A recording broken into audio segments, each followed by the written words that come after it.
Donc pour finir cet après-midi, je vais inviter donc Dominique Spriette et Rokhaya Thiam Diagne du Groupement national de coopération handicap rare qui vont nous parler d'un projet qui leur tient à cœur, qui nous tient tous à cœur d'ailleurs, mon cahier parcours de vie, ma mémoire partagée, MCPV pour les intimes, mais je vais les laisser plutôt en parler à ma place, ça sera beaucoup plus pertinent.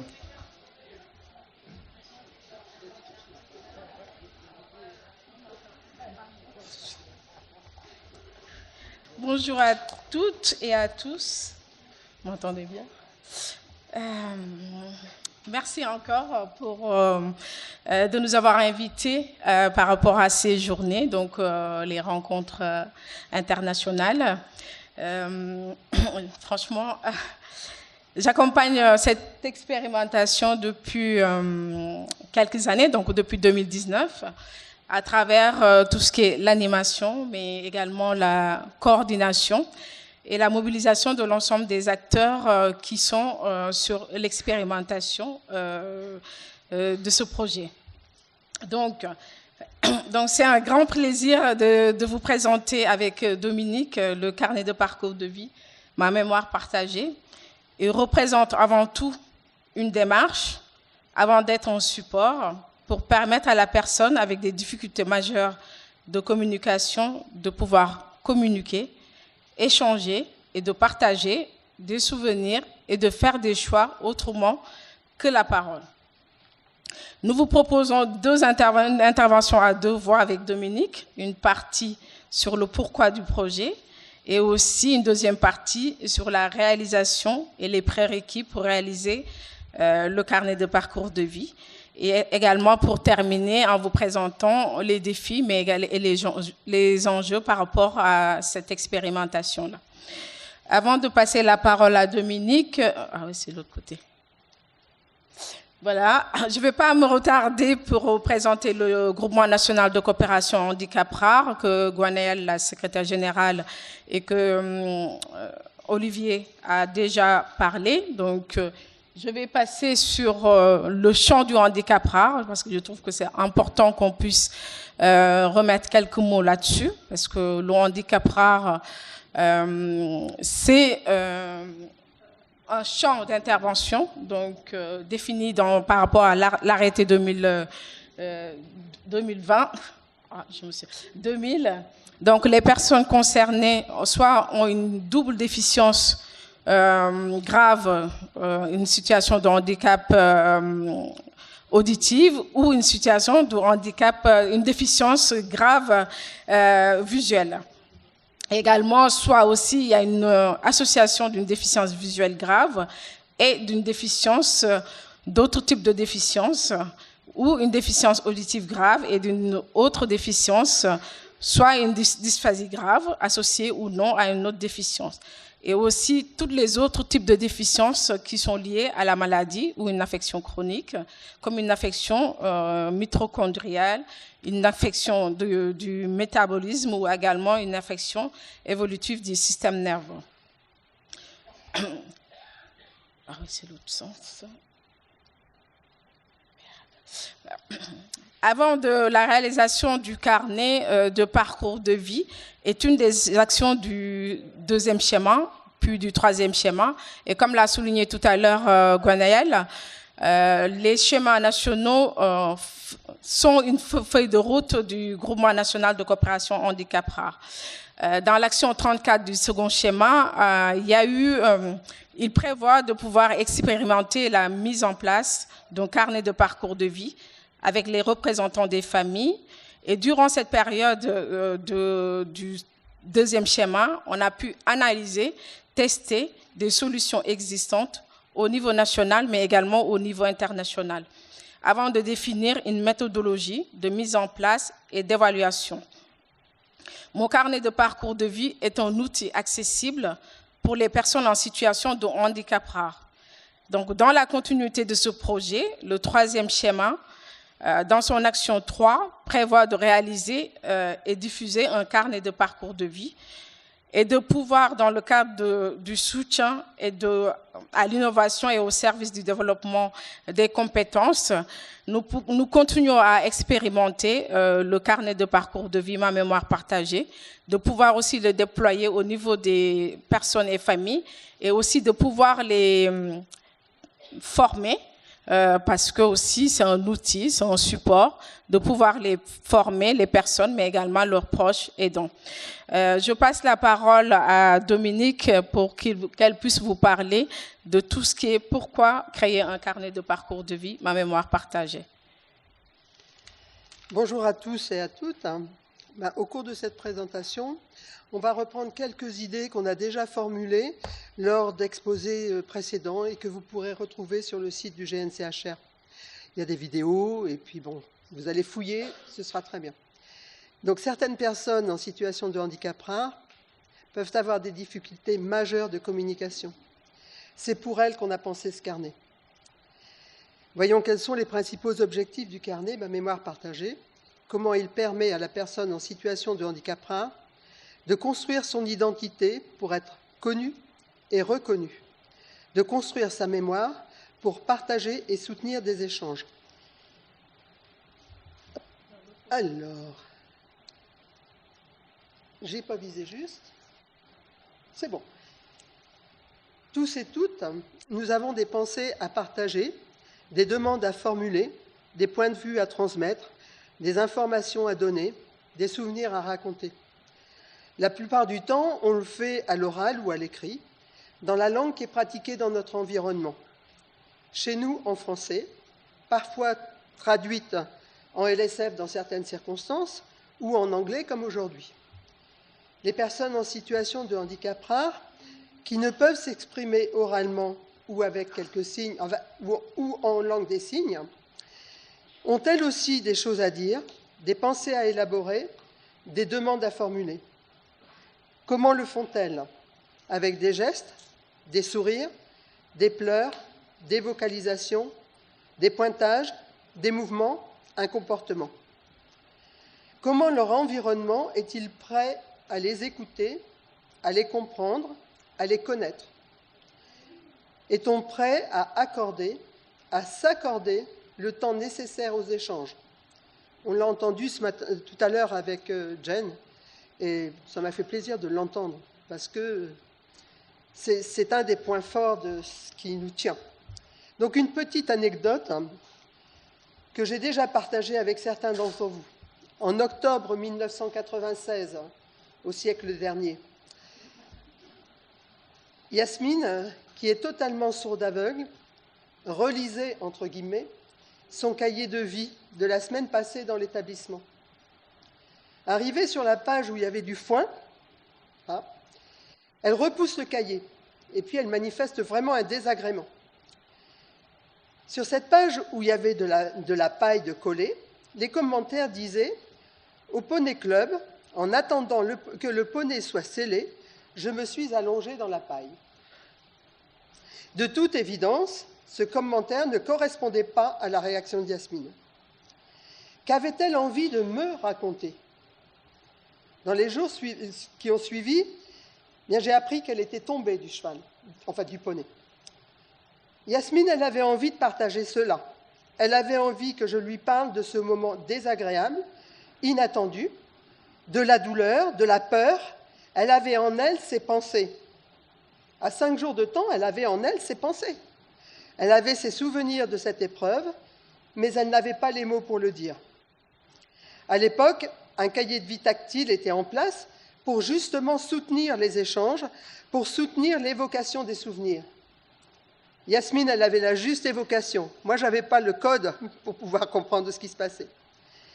Cette souffrance que nous avons eue toutes les deux, de ne pouvoir nous comprendre pleinement, elle est celle aussi des personnes qui sont à l'écoute de ceux qui ne peuvent s'exprimer dans la langue commune.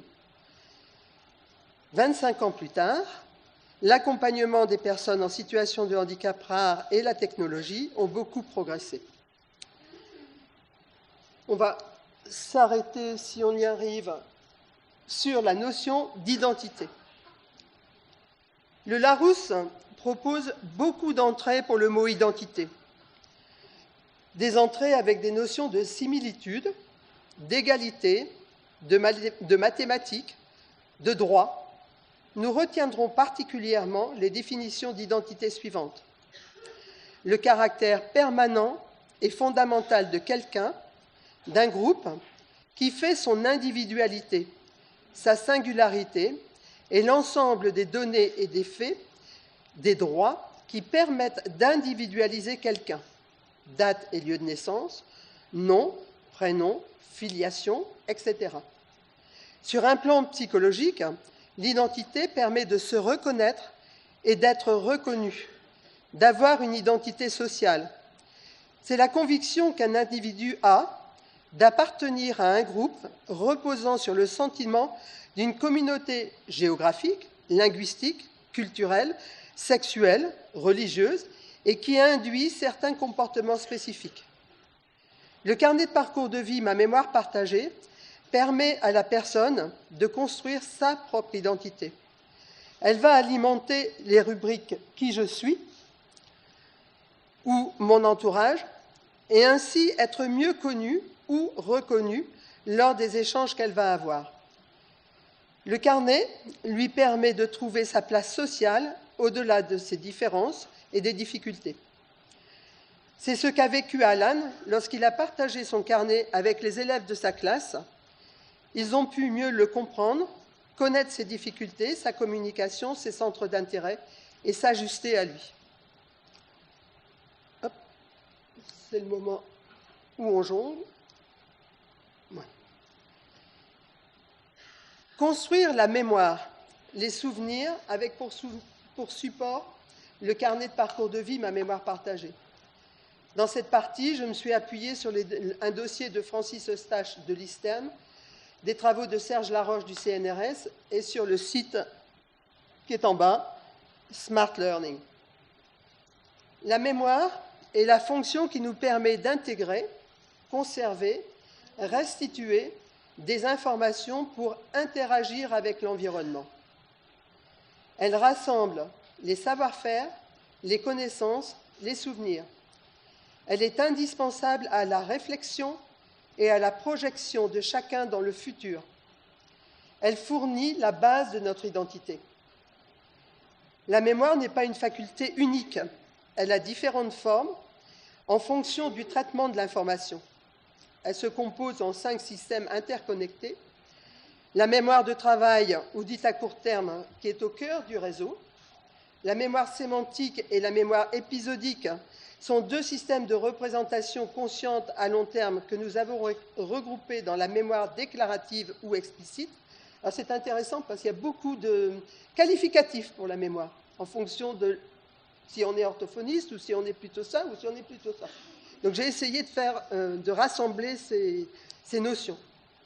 Et puis la mémoire procédurale, qui permet des automatismes inconscients, et la mémoire perceptive, qui est liée aux différentes modalités sensorielles que nous avons regroupées sous la mémoire implicite. Donc la mémoire déclarative ou explicite, avec d'une part, donc on a vu la mémoire sémantique, qui est celle du langage, et des connaissances sur le monde et sur soi, sans référence aux conditions d'acquisition de ces informations. Là, c'est quelque chose d'important, parce que ce n'est pas ce qu'on apprend à l'école. C'est la vie. Elle se construit et s'organise tout au long de notre vie avec l'apprentissage et la mémorisation de concepts génériques, le sens des mots, le savoir sur les objets, et de concepts individuels, de savoir sur les lieux, sur les personnes. Et d'autre part, la mémoire épisodique, qui est celle des moments personnellement vécus, des événements autobiographiques, celle qui nous permet de nous situer dans le temps et dans l'espace, et ainsi de se projeter dans le futur. Ces 2 mémoires sont étroitement imbriquées. Progressivement, les détails précis des souvenirs se perdent, tandis que les traits communs à différents événements vécus favorisent leur amalgame et deviennent progressivement des connaissances tirées de leur contexte. Je commence à avoir la gorge sèche, excusez-moi. Ainsi, la plupart des souvenirs épisodiques se transforment à terme en connaissances générales. La personne en situation de handicap aura elle aussi envie de parler du dernier week-end passé à la maison, d'échanger des souvenirs de moments passés avec sa grand-mère, ou encore de raconter à l'âge adulte des anecdotes à propos des enfants avec qui elle a partagé du temps à l'IME. Excusez-moi. La mémoire implicite ou encore procédurale est celle des automatismes. Elle permet de conduire, de marcher, de faire du vélo, de jouer de la musique, sans avoir à réapprendre à chaque fois. Une fois maîtrisés, ces processus sont effectués de façon implicite, c'est-à-dire inconsciente. La mémoire perceptive s'appuie sur nos sens et fonctionne, elle aussi, la plupart du temps à l'insu de la personne, de l'individu. Elle permet de retenir des images ou des bruits sans s'en rendre compte. C'est elle qui permet à une personne de rentrer chez elle par habitude, grâce à des repères visuels. Cette mémoire permet de se souvenir des visages, des voix, des lieux. Le MCPV permet, le carnet de parcours de vie, ma mémoire partagée, permet de stocker des informations sur les compétences acquises dans de nombreux domaines. Par exemple, dans le carnet d'Antoine, qui est un petit totalement sourd-aveugle avec un handicap moteur, on visionne sa maman en train de le faire marcher. Chose que certaines personnes de son environnement ne savaient pas. Cette mémoire implicite, procédurale et perceptive offre à l'humain une capacité d'économie cognitive qui lui permet de se livrer à des pensées ou à des activités spécifiques tout en réalisant des activités devenues routinières. Conduire en parlant à ses enfants, par exemple. C'est en utilisant le carnet que son usage devient automatique et naturel. Jen, tout à l'heure, elle a bien parlé de la nécessité de faire les choses de nombreuses fois. Hop, on va changer de slide. Alors, c'est par là.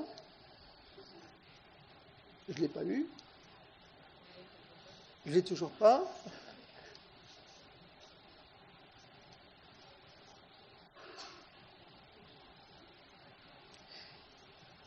Donc, la mémoire peut être perçue comme une capacité de notre cerveau à encoder, stocker et restituer de l'information.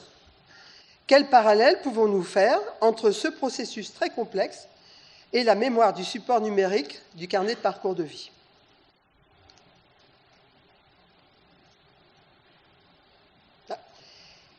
La mémoire à court terme, ou encore dite la mémoire de travail, est la mémoire du présent, du maintenant.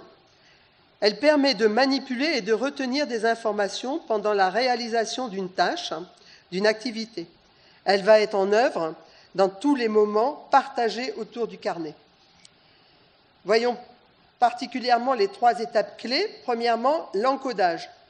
C'est le processus qui transforme un événement ou un fait en une trace mnésique. Autrement dit, l'individu reçoit une information, du son, de l'image, etc. Et celle-ci va être traduite ou codée de façon différente, de façon à ce que son système cognitif puisse la traiter, puis la stocker. Différentes formats sont possibles, verbales, visuelles, sémantiques, mais on peut peut-être en inventer d'autres.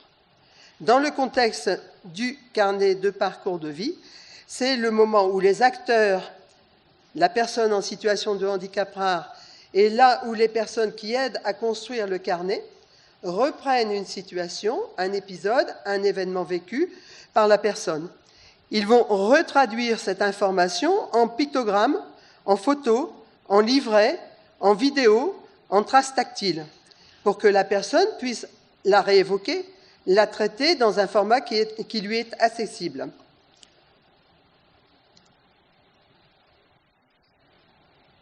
On est bien au stockage. Ensuite, le stockage ou la consolidation. Cette étape consiste à stocker de l'information en mémoire dans le but de pouvoir la réutiliser le moment venu. Néanmoins, nous ne stockons pas en mémoire toutes les informations que nous recevons.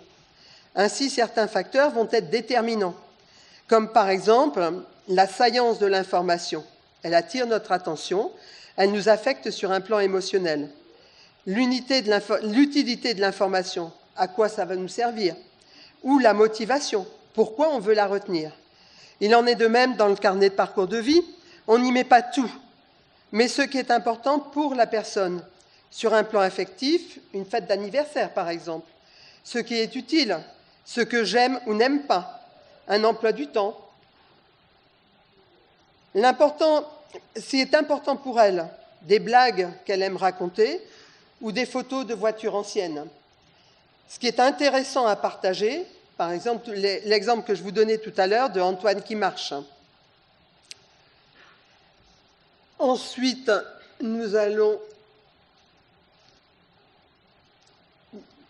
Je suis vraiment pas bonne à la viser à distance.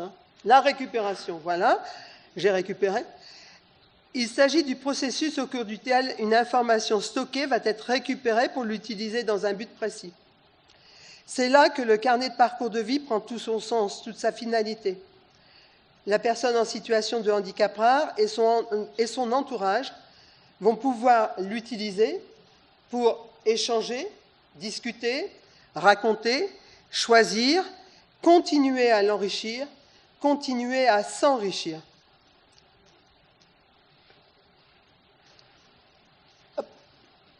En résumé, le carnet est un support numérique.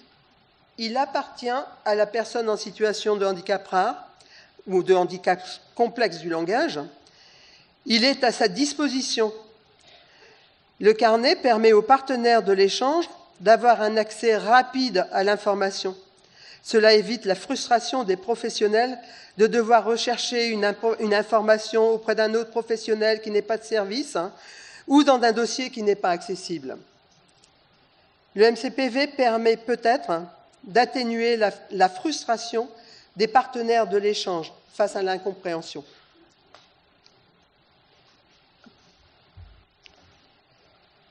Marielle Lachenal, que certaines personnes ici connaissent, nous a fait part de sa très longue expérience avec les cahiers de vie de sa fille. Les cahiers de vie permettent de construire la mémoire, les souvenirs. Ils restent importants dans le cadre du travail d'encodage de la mémoire. Que je ne me perde pas. Dans ces moments où les acteurs font ensemble, ils nous transportent vers ces instants vécus. Tu te souviens quand? Les souvenirs existent parce qu'ils sont partagés avec les autres. Certains souvenirs se construisent, s'enrichissent grâce à ce que l'on raconte d'un épisode vécu.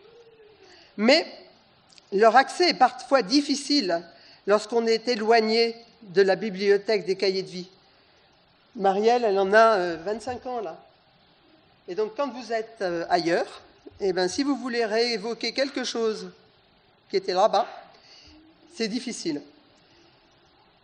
Et donc, dans les diapos suivantes, nous allons voir plus en pratique comment certaines personnes en situation de handicap rare et leurs familles ont mis en œuvre et utilisé le MCPV. Oh. Je suis moins douée que Jane. Dans l'arborescence proposée, pour le carnet de parcours de vie, ma mémoire partagée, les différents domaines de la vie sont indexés pour faciliter leur composition. Qui je suis, mon entourage, ma vie quotidienne, mes centres d'intérêt, mes activités aujourd'hui, je partage avec les professionnels mes souvenirs. Cette proposition est différemment utilisée selon les personnes et leurs centres d'intérêt, puisque c'est leur carnet de parcours de vie. Il y en a certains qui vont alimenter beaucoup mon entourage, d'autres qui vont alimenter beaucoup j'aime pas, et puis d'autres qui vont alimenter, je sais pas, mes activités aujourd'hui, mes loisirs, etc. Donc, certains vont enrichir la page « Qui je suis », car les accompagnants ne connaissent pas la personne et sa façon de communiquer. D'autres vont préférer raconter leurs vacances dans la rubrique souvenirs ou encore remplir les activités aujourd'hui pour être bien écoutés et compris dans leurs choix. On va cliquer sur Qui je suis et l'empreinte digitale. Je suis désolée, mais on nous a... Enfin, je me trompe peut-être de bouton dans l'histoire. Oui. Donc, cette page ouvre. Alors, cette page, ce carnet, il est celui d'Arlène qui va se présenter. Il est essentiellement composé par la maman parce que Arlène est totalement sourde aveugle, comme elle va le dire dans quelques secondes. Donc, on a présentation, comment je communique, mes particularités. Je pense, je me parle à moi-même. Alors, on clique sur présentation, voilà. Dans cette page, donc la maman d'Arlène explique qui elle est. Elle y présente ses déficiences et sa façon d'être avec les personnes qu'elle rencontre. La voix du carnet dit « Je suis totalement sourde aveugle depuis 2007, je ne vous entends pas du tout, je ne vous vois pas du tout. Pour savoir qui vous êtes, j'ai besoin de vous toucher et de vous renifler. » Ces informations sont importantes à connaître pour les nouvelles personnes que va rencontrer Arlène. Elle permet de mettre du sens sur un comportement qui peut paraître particulier, renifler l'autre. Certaines personnes ne supportent pas qu'on les touche et qu'on les renifle, ce qui peut se comprendre. Mais quand on comprend pourquoi ça se passe, c'est mieux. Donc on poursuit dans le carnet d'Arlène, et donc quand on a cliqué sur la cellule « Comment je communique », on ouvre cette page qui est très riche et qui est totalement adaptée à Arlène. Les différentes cellules permettent de savoir comment Arlène communique en ayant accès. Donc, on clique sur une cellule et on a accès soit à des photos, soit à des vidéos, soit à là où il y a des livres. Un livre qui est composé à partir, par exemple, d'une petite vidéo où Arlène communique avec son papa en lui manipulant les doigts pour lui faire dire le signe. Ça, c'est un comportement qui est tout à fait inhabituel. En général, les gens, ils communiquent, ils font leurs signes, et puis l'autre les perçoit tactilement, mais ne manipule pas l'autre. Donc ces comportements qui sont particuliers, mais c'est important que l'environnement qui découvre Arlène les comprenne et les accepte, puisqu'ils sont chargés de communication. Et on a une case que la maman a souhaité mettre, les gestes à décoder. Parce qu'il y a des gestes qu'elle fait et sur lesquels, pour l'instant, on n'a pas mis de sens. Donc ça permet aussi une collaboration avec les personnes de l'environnement qui sont prêts à rentrer dans le jeu du carnet pour y ajouter leurs petites graines, chose qu'on demande vraiment. Ensuite, donc là, vous voyez Arlène qui suit une conversation, c'est-à-dire sur la photo qui est là, j'étais en train de parler avec une personne sourde aveugle en langue des signes tactile, et Arlène a les mains au-dessus des nôtres. Et donc, elle est en train d'écouter une conversation d'un tiers. Chose que, quelquefois, on n'accepte pas, quoi. Est-ce qu'on comprend qu'elle est en train d'écouter? Donc, le carnet permet de mettre une petite vidéo et d'expliquer ce qui s'est passé. Recours aux objets et au positionnement, ça, c'est pour des personnes qui sont sourdes aveugles, c'est des choses qui sont très importantes. Parce que, si on cliquait sur cette page-là, et je vous invite à venir dans l'espace là-haut, parce que le carnet d'Arlène, je l'ai, et donc je pourrais vous montrer que si je clique là, ça va m'ouvrir une autre page sur laquelle il y a un chariot d'un type, ça veut dire je veux aller à tel endroit, sur laquelle il y a un magazine pour quelqu'un qui est totalement sourd-aveugle. Si on n'explique pas que ce magazine, elle a du plaisir à l'avoir parce qu'il ventile devant son visage, on ne donne pas de sens à Arlène, on ne donne pas de sens à ce qu'elle fait, et on ne donne pas de sens à sa demande quand elle demande d'aller acheter un magazine. Du point de vue de la personne extérieure, pourquoi aller acheter un magazine quand on est totalement sourd-aveugle ? Oui, mais ce magazine, il lui fait penser à son frère, il lui fait penser aux vacances, il lui fait penser à plein de choses. Donc, voilà. Je ne sais plus où j'en suis. Là. Je mène la personne vers, c'est quand elle entraîne quelqu'un, vers le lieu où elle a envie d'aller. D'accord? Je vais passer, si j'y arrive. Ah! Hein? Elle vient après? Ah, voilà. Donc, je vais aller à la page de Thiel. Voilà. Thiel, il avait été admis dans un nouvel établissement. Et donc, sur le carnet, il y avait toutes les activités qu'il pouvait faire. Et ça a vraiment aidé l'établissement à construire un emploi du temps qui soit adapté à ses capacités. Dedans, on voit qu'il aime faire du travail du bois. Et lui, il est très dyspraxique. Donc, personne dans l'équipe n'avait pensé qu'on pouvait inventer un atelier bois pour un enfant très dyspraxique, alors que c'est quelque chose qu'il aime, quelque chose qu'il connaît. Donc tout à l'heure, on parlait de connaissance, ça c'est une façon de dire. Et puis, la dernière slide pour ma part, puisque je vais repasser la parole à Rokhaya. Ça, c'était donc toutes ces activités. Ici, c'est Yannick qui dit ce qu'il aime faire, et Yannick fait son carnet lui-même maintenant. Donc, quand il a envie de partager avec quelqu'un, avec qui il a envie de s'exprimer sur un thème ou sur un autre, il le fait. Il aime beaucoup les blagues, et donc il a tout un stock de blagues qu'il peut partager avec des potes, avec des gens, etc. Et puis, Juliette, qui, elle, dit le carnet, c'est un peu un carnet intime pour moi. J'y raconte des choses qui sont importantes pour moi. Et c'est elle qui le fait. C'est son truc. Donc Rokhaya, elle va vous parler de la réalisation des carnets. Rokhaya. C'est dommage que je peux pas... Voilà. Donc, Dominique nous a vraiment fait le tour sur la création, qu'est-ce que c'est l'identité, comment on construit la mémoire et tout ça. Maintenant, concrètement, comment on le fait à travers le carnet de parcours de vie, ma mémoire partagée.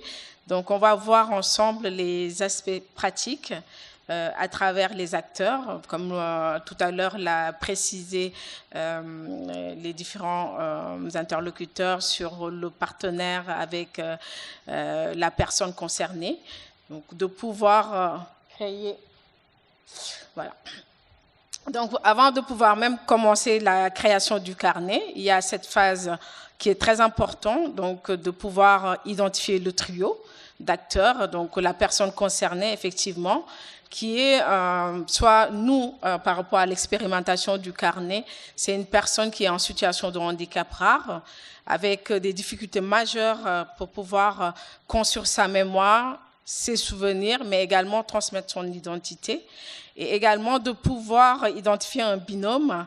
La plupart du temps, c'est la famille, parce que c'est plus souvent un des parents ou un proche, un ami, ou toute personne qui connaît l'histoire de la personne, mais également qui a des souvenirs à partager, qui sont communs. Par exemple, je voyais tout à l'heure Mohamed qui était assisté par son frère. Donc, c'est vachement important d'avoir un binôme qui permet de pouvoir aider, surtout dans la durée, parce que le carnet, ça se construit c'est à long cours.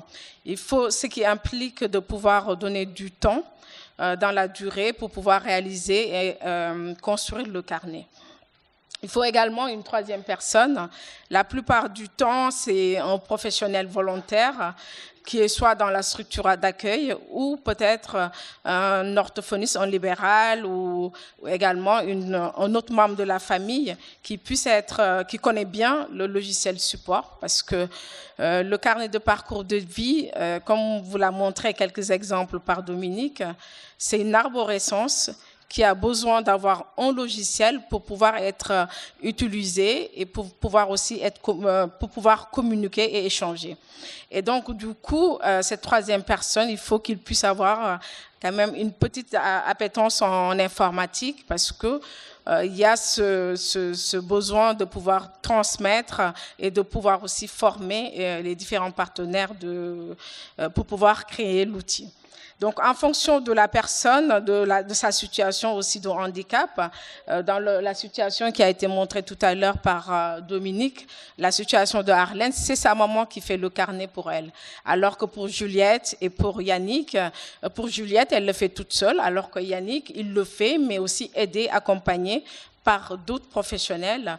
Et donc, chaque situation est différente. Et donc, de ce fait, en fonction de la personne, de sa situation, mais également de ses difficultés, de sa maîtrise de l'outil, donc le soutien se fera plus ou moins important dans la poursuite de l'élaboration du carnet au fil des années.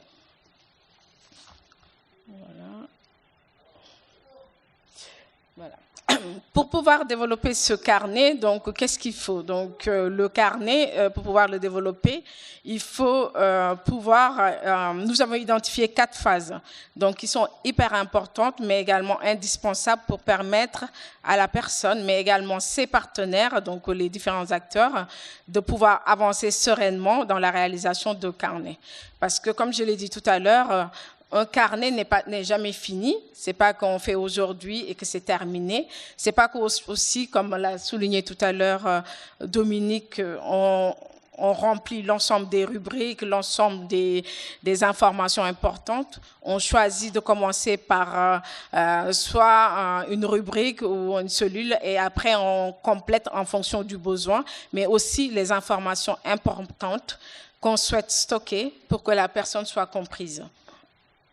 Il y a cette première partie sur la co-construction, donc qui ne peut pas se faire que dans l'échange entre les acteurs, parce que s'il n'y a pas d'échange entre la personne concernée et ses autres partenaires, c'est compliqué de pouvoir que la personne puisse s'approprier de l'outil.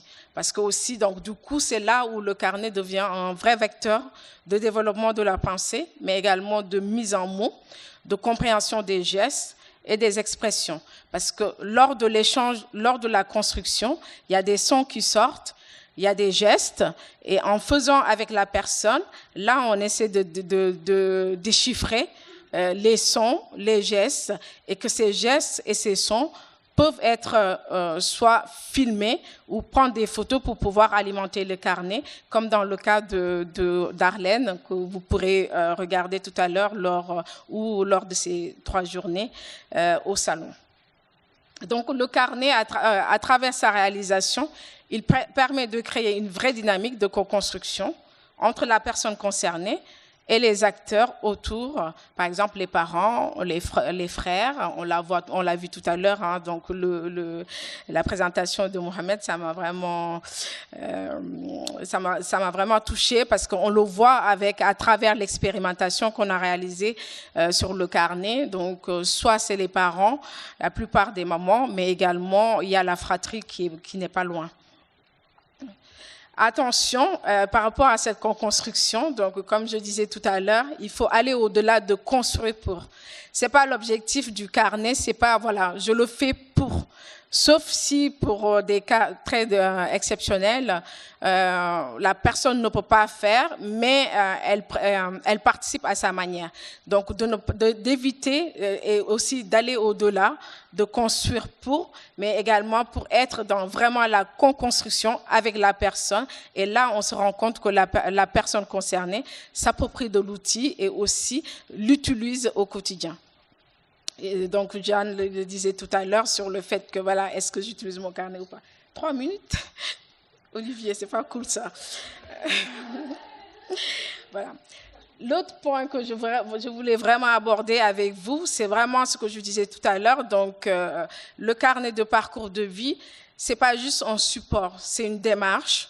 Avec cette démarche, on a un support derrière, avec voilà, donc cette arborescence qu'on peut pas utiliser seul. Et donc, on utilise avec un outil donc qui doit être travaillé. Et donc, adapté aussi aux capacités de la personne. Parce que si on utilise un outil que la personne ne connaît pas, ou que voilà, il y aura des difficultés, donc elle va pas l'utiliser. Donc c'est important qu'on puisse utiliser le carnet de parcours de vie sur un support adapté à la personne. Et donc il y a la partie 3 et 4 qui sont les plus chronophages, mais qui sont vachement importants, parce que le travail de rangement en amont, des pictos, des images, des photos, des vidéos, parce que aussi on stocke beaucoup, permet d'avoir un accès facile. Des informations qu'on a sélectionnées pour pouvoir alimenter le carnet. Parce que Dominique l'a bien souligné tout à l'heure, on stocke, mais qu'est-ce qu'on stocke? Est-ce que c'est important pour la personne? Est-ce que c'est utile pour la personne? Donc ce rangement est chronophage, mais c'est le plus important avant même de commencer le carnet. Voilà. Il y a une troisième partie qui est tout ce qui est matériel, parce que j'arrête pas de répéter qu'il faut un support, un logiciel. Donc, une fois que les partenaires sont identifiés, donc il faut pouvoir aussi choisir un support. Donc, le support informatique pour pouvoir traduire en outil de communication l'arborescence. Et donc, nous, dans le cadre de l'expérimentation, donc, on a choisi un outil qui s'appelle Clicker, qui est un logiciel d'apprentissage et qui est créé par les Anglais et il est utilisé dans les écoles de plusieurs pays. Là, dans notre cas, nous, on l'a déformé pour pouvoir l'adapter en fonction des besoins des personnes qui sont en situation de handicap rare. Et donc, pourquoi ce choix de Clicker? Nous, on a testé plusieurs outils. Et que donc, du coup, on s'est rendu compte que Clicker avait des usages simples pour les publics qu'on accompagne, donc les personnes qui sont en situation de handicap rare, et avec des fonctions et aussi des besoins d'accessibilité par rapport aux déficiences, des différentes situations, mais déficiences dans le cadre du handicap rare. L'outil Clicker aussi a des fonctionnalités diverses. On peut ajouter des photos, des images, des formes, des vidéos, des voix, de la voix plutôt, de l'audio, mais également de pouvoir faire des books. Et les books, c'est vachement parce que supposons que il y a la personne concernée est partie en vacances et qu'il veut faire son book ou un livre des vacances d'été passées avec sa grand-mère, de pouvoir l'intégrer dans son carnet de parcours de vie. Et l'autre point qui est non négligeable, c'est le coût aussi qui est faible pour pouvoir acheter la licence. Et l'autre point que j'ai vraiment voulu souligner, c'est vraiment qu'on dispose aussi des ressources de formation, mais également d'appui au sein du GENSACHR avec les professionnels du GENSACHR, donc je cite Véronique et Claire-Marie, qui nous ont beaucoup aidés par rapport à leur expertise de Clicker, donc du coup qui nous ont vraiment aidés à mettre en place le prototype du carnet de parcours de vie. Voilà.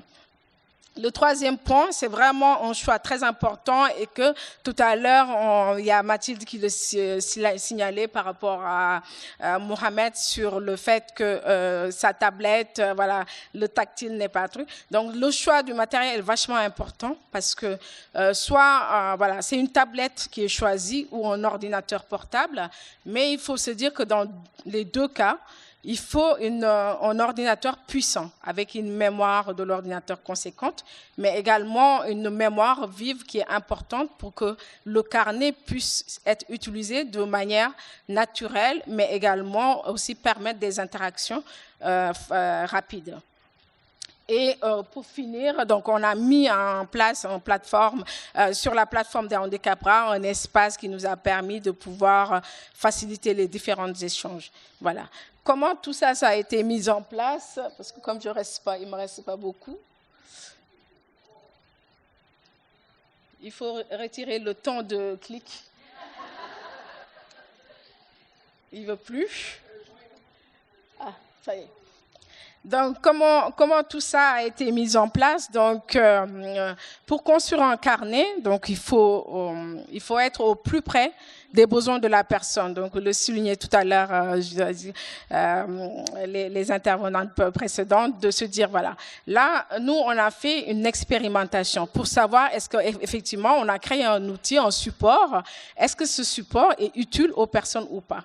Donc, on a commencé une expérimentation depuis 2021, janvier 2021.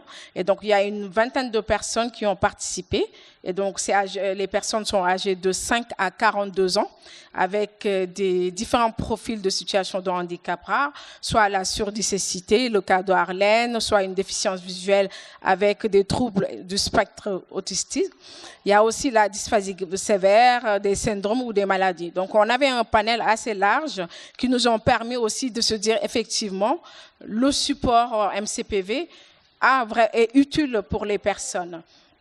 Et donc, pour faciliter cette réalisation du carnet, le GNCHR a mis en place quand même, a mis à disposition pour les familles qui ont fait la demande du matériel, donc l'achat d'un ordinateur portable pour leur permettre d'avoir une création, une réalisation facile pour les trucs. Malgré que la réalisation du carnet peut être fastidieux pour certains acteurs, parce que aussi c'est un long cours, il faut du temps, il faut de la disponibilité. 91% des expérimentateurs continuent à utiliser mon carnet de parcours de vie, ma mémoire partagée. Et donc, voilà. L'expérience est maintenant, notre objectif est de permettre à un plus grand nombre de personnes ayant des difficultés majeures de communication de bénéficier de ce carnet de parcours de vie, ma mémoire partagée. Et donc, avec aussi en complémentarité de leur mode de communication habituel, parce que dans la vingtaine de familles qui ont testé le MCPV, il y en a qui ont plusieurs types d'outils de communication, donc c'est vraiment complémentaire. L'objectif, c'est pas de se dire je choisis tel outil et pas d'autre, mais de trouver son bonheur en utilisant plusieurs types d'outils de communication. Pour atteindre notre objectif, donc, nous avons identifié plusieurs actions à court terme. Donc, faire connaître le MCPV, continuer, parce qu'on a déjà commencé à présenter plusieurs fois le MCPV, mais de continuer à le présenter aux potentiels acteurs, parce qu'on a besoin des acteurs, des partenaires, mais aussi de pouvoir aussi identifier, former les partenaires pour accompagner au démarrage lors de la réalisation du carnet. Parce que le démarrage, c'est là où on a besoin beaucoup plus d'aide, et après, c'est vraiment avec l'usage au quotidien qu'on arrive à faire facilement les choses. Et troisième point, c'est vraiment l'idée, c'est de pouvoir formaliser le kit de démarrage. Donc, pour que chaque personne qui souhaite créer un carnet de parcours de vie puisse avoir à sa disposition un kit de démarrage et aussi de pouvoir être formé, donc produire des modules de formation avec nos différents partenaires. Mais le gros point, c'est la prise en charge financière par rapport à l'achat du matériel. Parce qu'on dit que chacun a un outil, un ordinateur, une tablette, mais on se rend compte quand on démarre avec les supports de communication, tout de suite, on voit la limite par rapport à la mémoire et tout. Et donc, un bon ordinateur avec une bonne mémoire coûte très cher, et aussi de pouvoir aussi financer peut-être l'accompagnement des acteurs pour accompagner le carnet. Effectivement, on a plusieurs défis. Il me reste combien? 5 minutes par rapport au clic? Non. Juste les défis, c'est bon. Je peux? 1 minute, voilà.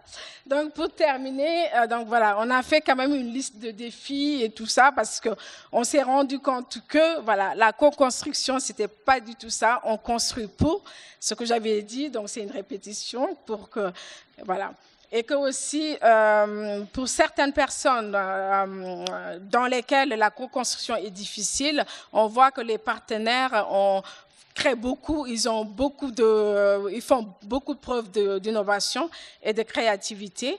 Et il y a aussi le vrai besoin de pouvoir sensibiliser la direction des structures d'accueil pour permettre aux résidents de pouvoir bénéficier du carnet de parcours de vie, et aussi de pouvoir stimuler l'utilisation, mais au sein de la famille, au sein de la structure d'accueil, afin de pouvoir promouvoir un enrichissement de manière spontanée, parce que ce n'est pas toujours le cas.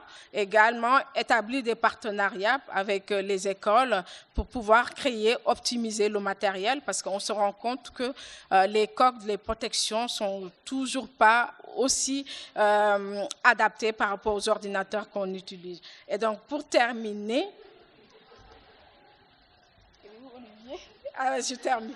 Voilà, je termine par ce défi-là.